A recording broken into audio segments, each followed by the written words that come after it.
everyone, welcome back to Old Dad's Modeling Mess. In today's video, we're going to continue the KV2 build with the turret.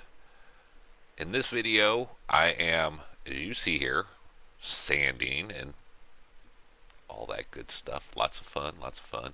But by the end of the video, we'll have the turret finished, and I'm going to replace the grab handles and do a little bit of armor texturing.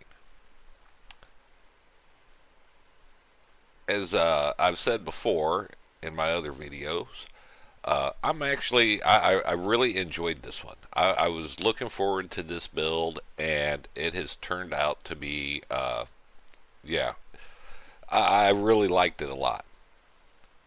Here I'm messing with the turret ring, which was something I wasn't expecting. I just figured, it already have the little tabs on it. Boom, you're done. But no, you got to actually put this one together. So I was kind of, okay, well, here we go. Yeah, this is new. The little part that you actually glued to the hull with the teeth on it, that was interesting. I really liked that part. These models nowadays, they've just, with the details and everything, they're just so cool now. So much better than from when I was a kid, and it was just a few parts and all that. Hell, this turret's got more parts than some of the models I've put together before. So, yeah. But as you can see, I'm kind of struggling a little bit here because I'm looking over to the side at the instructions, and I'm like, okay, was that the right part? Did I glue the right one there? Is that, no, it's this one. Is it this one? Hold on. Which way does it go? And it took me a second to realize to do, because when my son, he occasionally tinkers with models and stuff like that, and he'll ask me how a part, Dad, how do I get this part here, and how do I do this, and how do I do that? And I tell him, I'm like, well, you just hold it up to the instructions, and you, in the same position it is, and you go by that, and then you don't glue it first, and so I actually had to take my own advice there and do that to figure it out on how to get those pieces in there.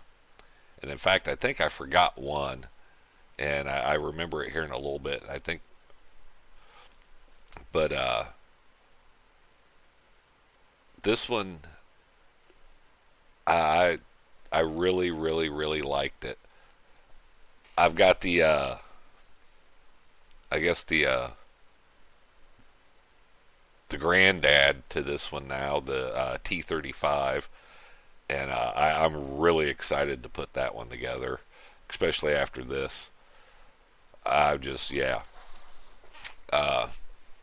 There's not too much here on the seams and stuff like that, because with the armor texturing and stuff like that, if there is a little bit of a seam that I missed or something while I'm sanding it down, it won't be too bad because that armor texturing will cover it up. Not to mention that what I was sanding was actually the bottom that you'll never see. So I kind of wasted my time there a little bit, but it's all good. Back to sanding down little things and all that, just to figure out, oh yeah, I'm not, you're not going to see that part. I do that a lot. But those there, I think those are the caps that go over those little holes there that stick up the little air vents, I get, or no, under it. Yeah, there we go. Did all that sanding and stuff just to turn around and figure out, oh yeah, they go on the inside, you'll never see them.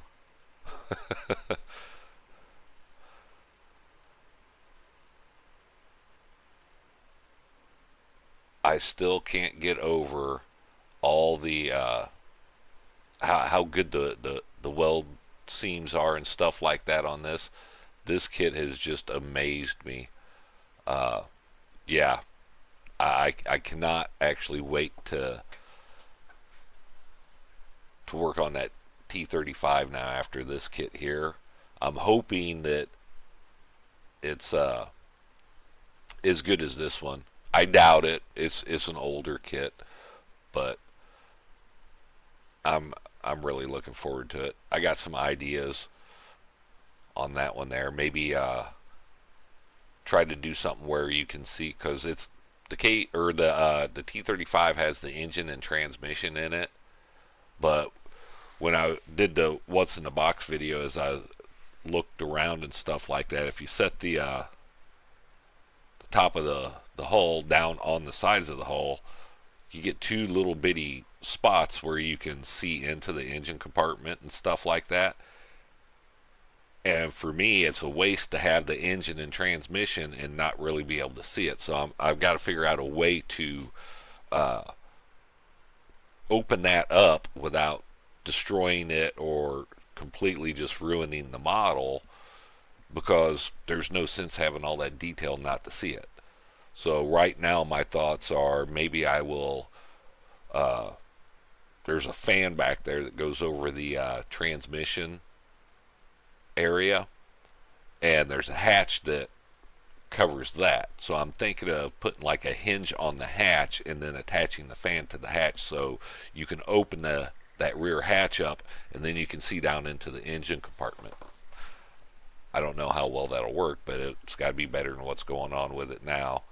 If you guys have any ideas, let me know, please, because I really want to get that detail into that. Here I'm working on the mantlet. I almost screwed this up here, which that's nothing new for me. I saved it, but yeah, I almost screwed that up. I'm sure you'll see it here in a minute, where I almost glue the mantlet so it doesn't so you can't move the barrel up and down. But thankfully, like I said, I saved it, and here I'm trying to figure out, even though the directions are right there, I'm so zoned out that I'm not even paying attention now. I'm really, yep, there we go. That's where I almost screwed up. Like, oh no, get that off there. Like, shh. Luckily, I was able to do that where I could, I moved that around enough and everything, and the glue didn't stick, thank God. As you can see here in a second, I'll move the barrel and stuff. Yeah, there we go. Yeah, I had to make sure that was almost a bad deal there. The barrel here at first, when I looked at it on the sprue there, I thought that was a shell. I was thinking, oh my God, that thing's huge. And then as I put it together, I'm thinking, wow, this thing's dinky, especially for a barrel. But then again, though, it's the KV2.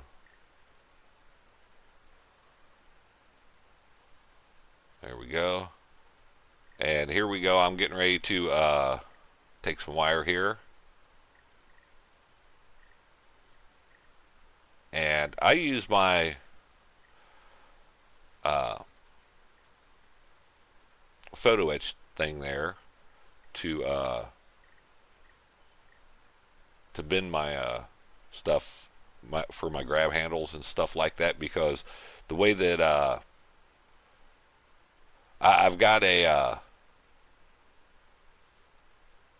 little piece of 3mm plywood that I used beforehand until I got smart and realized that I could just do it this way here. That I would bend it over with pliers and all that, and I'd squish and squeeze and all that, and then for some reason, I don't know why, I just thought, hey, I wonder if I can do this, and this has worked out great when it comes to that. As you see here, I keep marking where the bends go, and then I'll stick it underneath there. I'll tighten it down, and then I'll I'll bend it.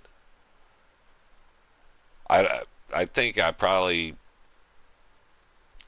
well, I know I left those really long, the uh, the edges there that go down into the holes, but I wanted to make sure that I could put different distances between the grab handle and the side or the top of the turret there, just on a couple of them. That way, there they weren't all pretty and pristine and perfect. Some of them I'll put on a little bit of an angle, like they're bent down or a little crooked, or one side's a little bit shorter than the other. And I do that because I'm kind of make it look used. I guess you can say, like, maybe it got damaged in battle and they just beat it back down in there and then re-welded it or something like that. Uh, I didn't mess with putting any weld beads around where they went into the turret, because with the detail that it has already, I didn't even want to take a chance. So I was just like, yeah, no, I'm not even messing with it. And here's where I'm messing around trying to see how high up I want it, how far down I want it, trying to look and see. Excuse me there. I live in central U.S., and the state I live in has decided to have all 4 seasons in the last couple of days here. So uh, I was just getting over my cold, just turn around and have it start back up. As you can see here on this grab handle I'm putting on the side there, it's got a little bit of a curvature, so the actual grab handle part of it is not straight. It's bent, like somebody's pulled on it or something like that. Uh, you know, it'd take the Hulk to bend that stuff, but double check and make sure that I had the hole all the way through.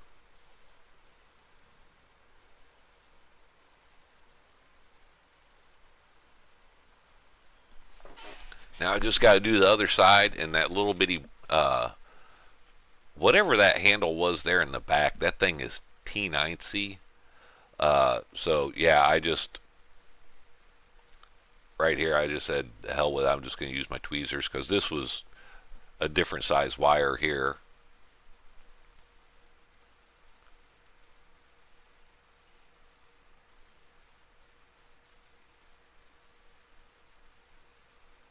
Using my little drill there, drill out them holes.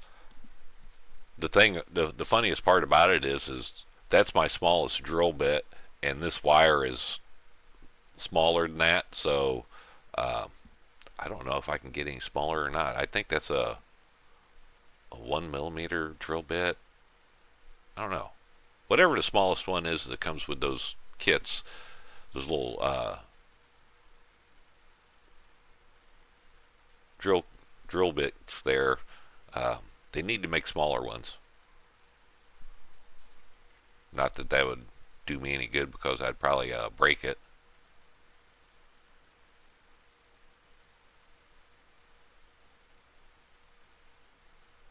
And there we go. Got that one on the back. Now on to this side. Again, on this one here, I just, all this detail has just amazed me so much.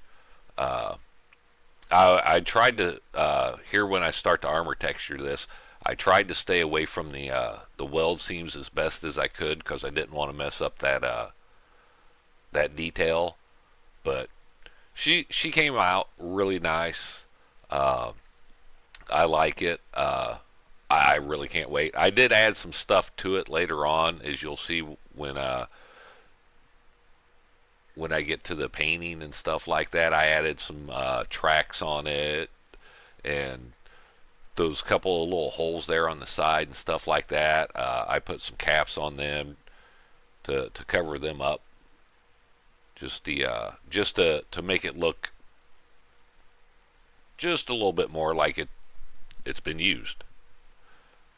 And right now I'm getting ready to do the armor texturing on it.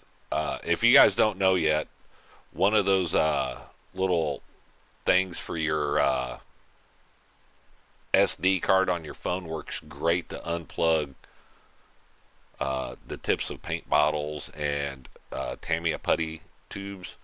They work great for that.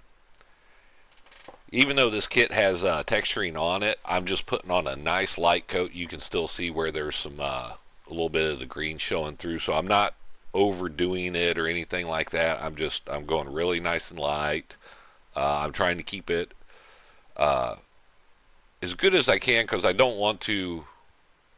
I'm trying to accentuate the texture that's already there instead of completely covering it up because it was just too good. And all I do is I just take in, I use Tamiya putty with the Tamiya super thin cement, mix those two together, and then I just use a good stiff brush, and I stipple it on there. And if you go straight up and down when you're stippling this stuff, it'll leave a finer texture. If you use the sides of the brush, it'll leave bigger chunks depending on how well you mix up your the putty with the glue. So I tried to make it thin enough that it didn't leave great big huge chunks. Just because like I said, I didn't want to mess up the texturing that was already there. Going back through, just double checking, making sure got everything covered. And this here, I'm basically using that watery part of the glue right there, or the runnier part, I should say. And she's about done. Hopefully you guys like this. If you did, drop a like. If you're not already subscribed to the channel, please consider doing so. You guys are awesome. We're at over 60 or 70 subs now. I'm sorry. You guys rock. Keep it up. Let's see if we can hit 100 subs by next week. Thanks. You guys have a good one. I'm out of here.